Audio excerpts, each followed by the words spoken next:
আল্লাহর আওয়াজ আসলো, হে আমার ফেরেশতা, আমার আওরস দেখেছিস?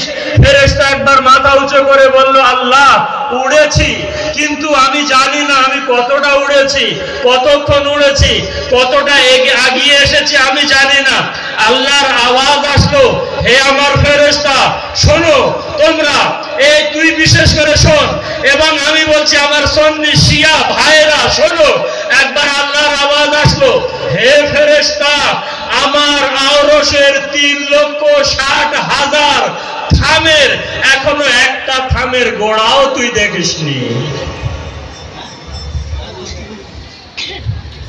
আর আল্লাহ এই আওরসকে সৃষ্টি করেছিল মুহাম্মাদের নূর থেকে।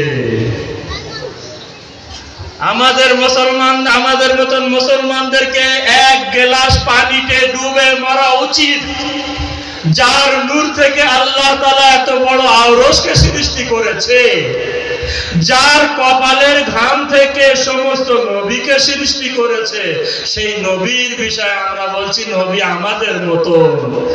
এক গ্লাস পানিতে আমাদের ওই মুসলমানদের ডুবে মরা উচিত। নবীকে চিনতে পারবি তো নবীকে কিভাবে চিনবে? যেভাবে আমি একটুখানি বললাম এভাবে নবীকে চেনে।